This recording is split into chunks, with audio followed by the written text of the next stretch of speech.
पाकिस्तान की संसद भंग करने के फैसले पर सुप्रीम कोर्ट में आज सुबह 10 बजे फिर सुनवाई। कोर्ट ने कल राष्ट्रपति और इमरान की पार्टी के वकील से पूछा, डिप्टी स्पीकर ने अविश्वास प्रस्ताव पर किस आधार पर लिया फैसला। नए सीएम के चुनाव से पहले पाकिस्तान के पंजाब प्रांत की विधानसभा सील। मरियम नवाज ने लाहौर के होटल में विधानसभा का सत्र बुलाकर हमजा शरीफ को चुना। सीएम नवाज शरीफ के भतीजे हैं हमजा।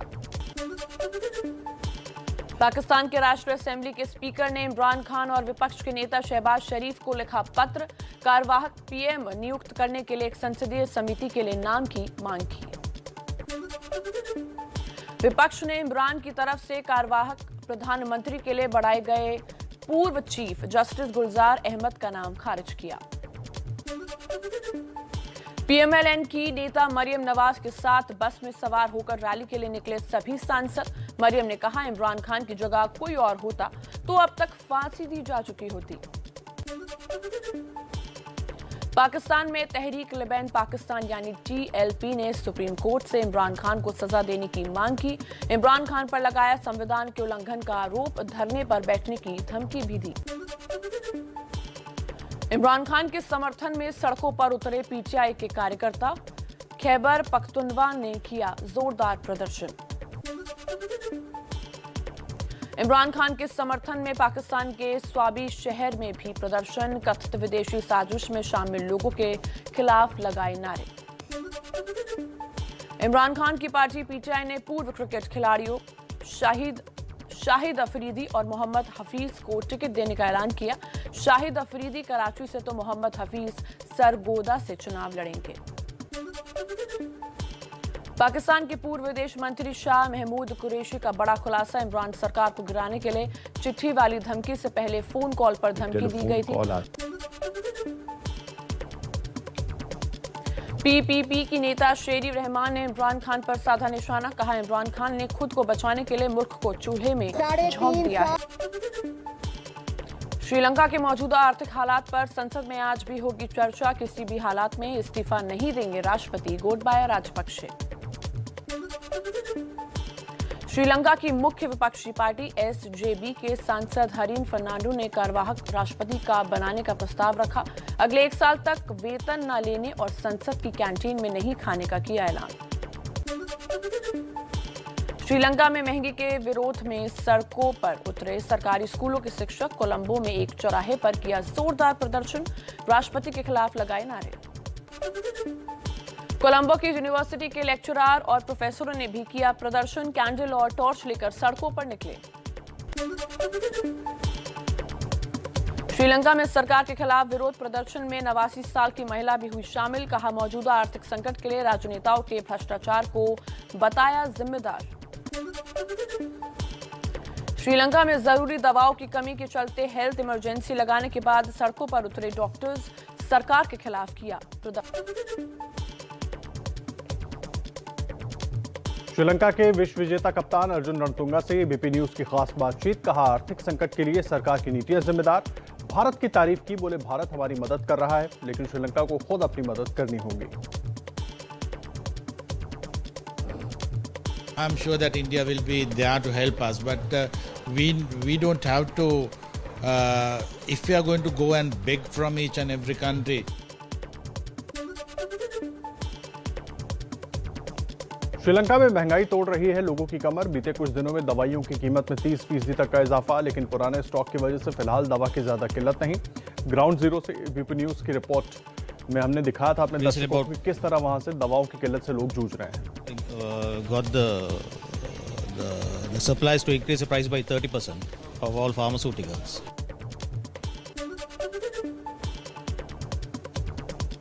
श्रीलंका में तेल की भारी कमी से आसमान पर खाने पीने के सामान की कीमतें। ब्रेड, अंडे, आलू, प्याज, चावल के दाम में बेतहाशा इजाफा।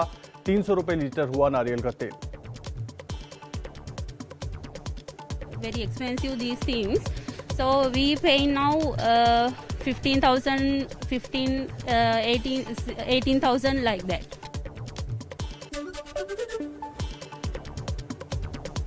आर्थिक संकट से बदतर श्रीलंका के हालात। राजधानी कोलंबो के बाहरी इलाके में कारों में डीजल पेट्रोल के लिए पेट्रोल पंपों के बाहर दिखी कारों की लंबी कतारें।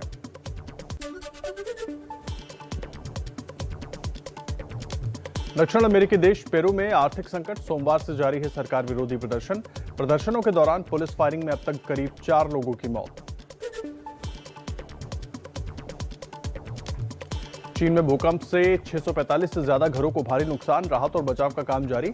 अब तक 906 लोगों को निकाला गया। चीन के सिंचुआन प्रांत में 5.1 तीव्रता का भूकंप आया था। संसद आज अनिश्चितकाल के लिए स्थगित होगी। Lok Sabha speaker Om Prakash Birla press conference करके बजट सत्र के दूसरे चरण में हुए काम की जानकारी देंगे। तकनीक के जरिए अपराधियों की पहचान वाला बिल राज्यसभा से भी पास। गृह मंत्री अमित शाह ने कहा, डेटा का गलत इस्तेमाल नहीं होगा, निजता भी बनी रहेगी। मैं आश्वस्त करना चाहता हूं, ये एक्ट और इसके रूल्स दोनों मिलकर एक अच्छी मजबूत प्रणाली बनाएंगे। घाटी छोड़ने वाले 610 कश्मीरी पंडितों की संपत्ति वापस की गई। गृह राज्य मंत्री नित्यानंद राय ने राज्यसभा में जानकारी दी। गृह मंत्रालय ने राज्यसभा में कहा, जम्मू कश्मीर में 370 हटाने के बाद आतंकी हिंसा में भारी कमी आई है। दिल्ली के विज्ञान भवन में एनडीआरएफ का वार्षिक सम्मेलन। गृह मंत्री अमित शाह सुबह 10 बजे करेंगे उद्घाटन। बीजेपी आज से 20 अप्रैल तक पूरे देश में मनाएगी सामाजिक न्याय पखवाड़ा। केंद्र सरकार की योजनाओं को जिलों और मंडल तक लेकर जाएंगे कार्यकर्ता।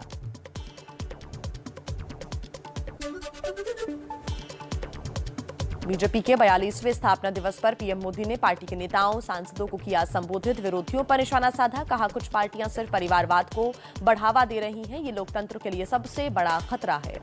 कुछ राजनीतिक दल है जो सिर्फ और सिर्फ अपने अपने परिवार के हितों के लिए काम करते हैं।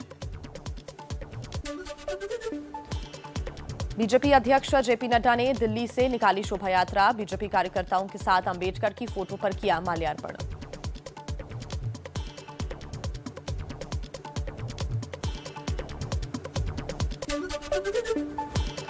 बीजेपी के 42वें स्थापना दिवस के मौके पर पार्टी अध्यक्ष जेपी नड्डा ने बीजेपी को जानिए अभियान की शुरुआत की। 13 देशों के राजनयिकों के साथ बीजेपी मुख्यालय में किया संवाद।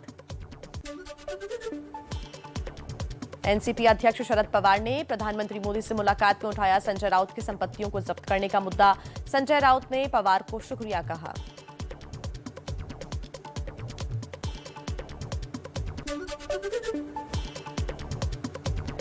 मुंबई में आज शिवसेना का शक्ति प्रदर्शन। संजय राउत के मुंबई पहुंचने पर निकाली जाएगी रैली। ईडी ने संजय राउत का एक फ्लैट और 8 प्लॉट जब्त किए हैं। महाराष्ट्र और मध्य प्रदेश में पंचायत चुनाव में ओबीसी आरक्षण से जुड़ी 2 याचिकाओं पर आज सुप्रीम कोर्ट में सुनवाई। एससी ने पिछले साल 27% ओबीसी आरक्षण की अधिसूचना रद्द कर दी थी। बिहार में आज आएंगे एमएलसी चुनाव के नतीजे। 24 सीटों के लिए सुबह 8 बजे शुरू होगी मतगणना। 187 उम्मीदवारों की किस्मत का होगा फैसला। बीजेपी नेताओं को बिहार के डिप्टी सीएम और बीजेपी नेता तारकिशोर प्रसाद का करारा जवाब। कहा 2025 तक नीतीश कुमार ही रहेंगे बिहार के सीएम। बीजेपी नेता बयानबाजी ना करें। पूरे तौर पर पूरे समय तक वो हमारे नेता हैं और हमारे माननीय मुख्यमंत्री हैं और उनके नेतृत्व में हम सब काम कर रहे हैं।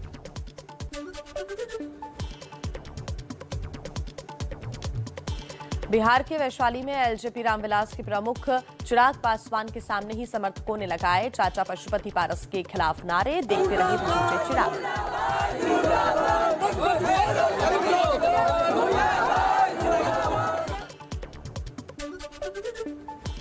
पंजाब के बाद केजरीवाल का हिमाचल प्रदेश में चुनावी शंखनाद। मंडी में केजरीवाल और भगवंत मान ने किया रोड शो।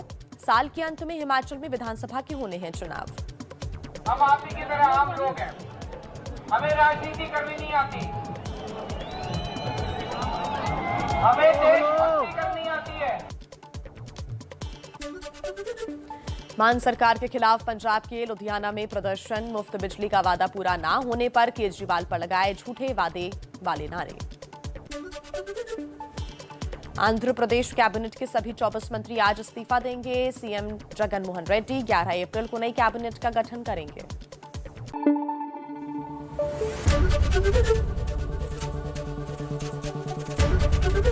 एबीपी न्यूज आपको रखे आगे।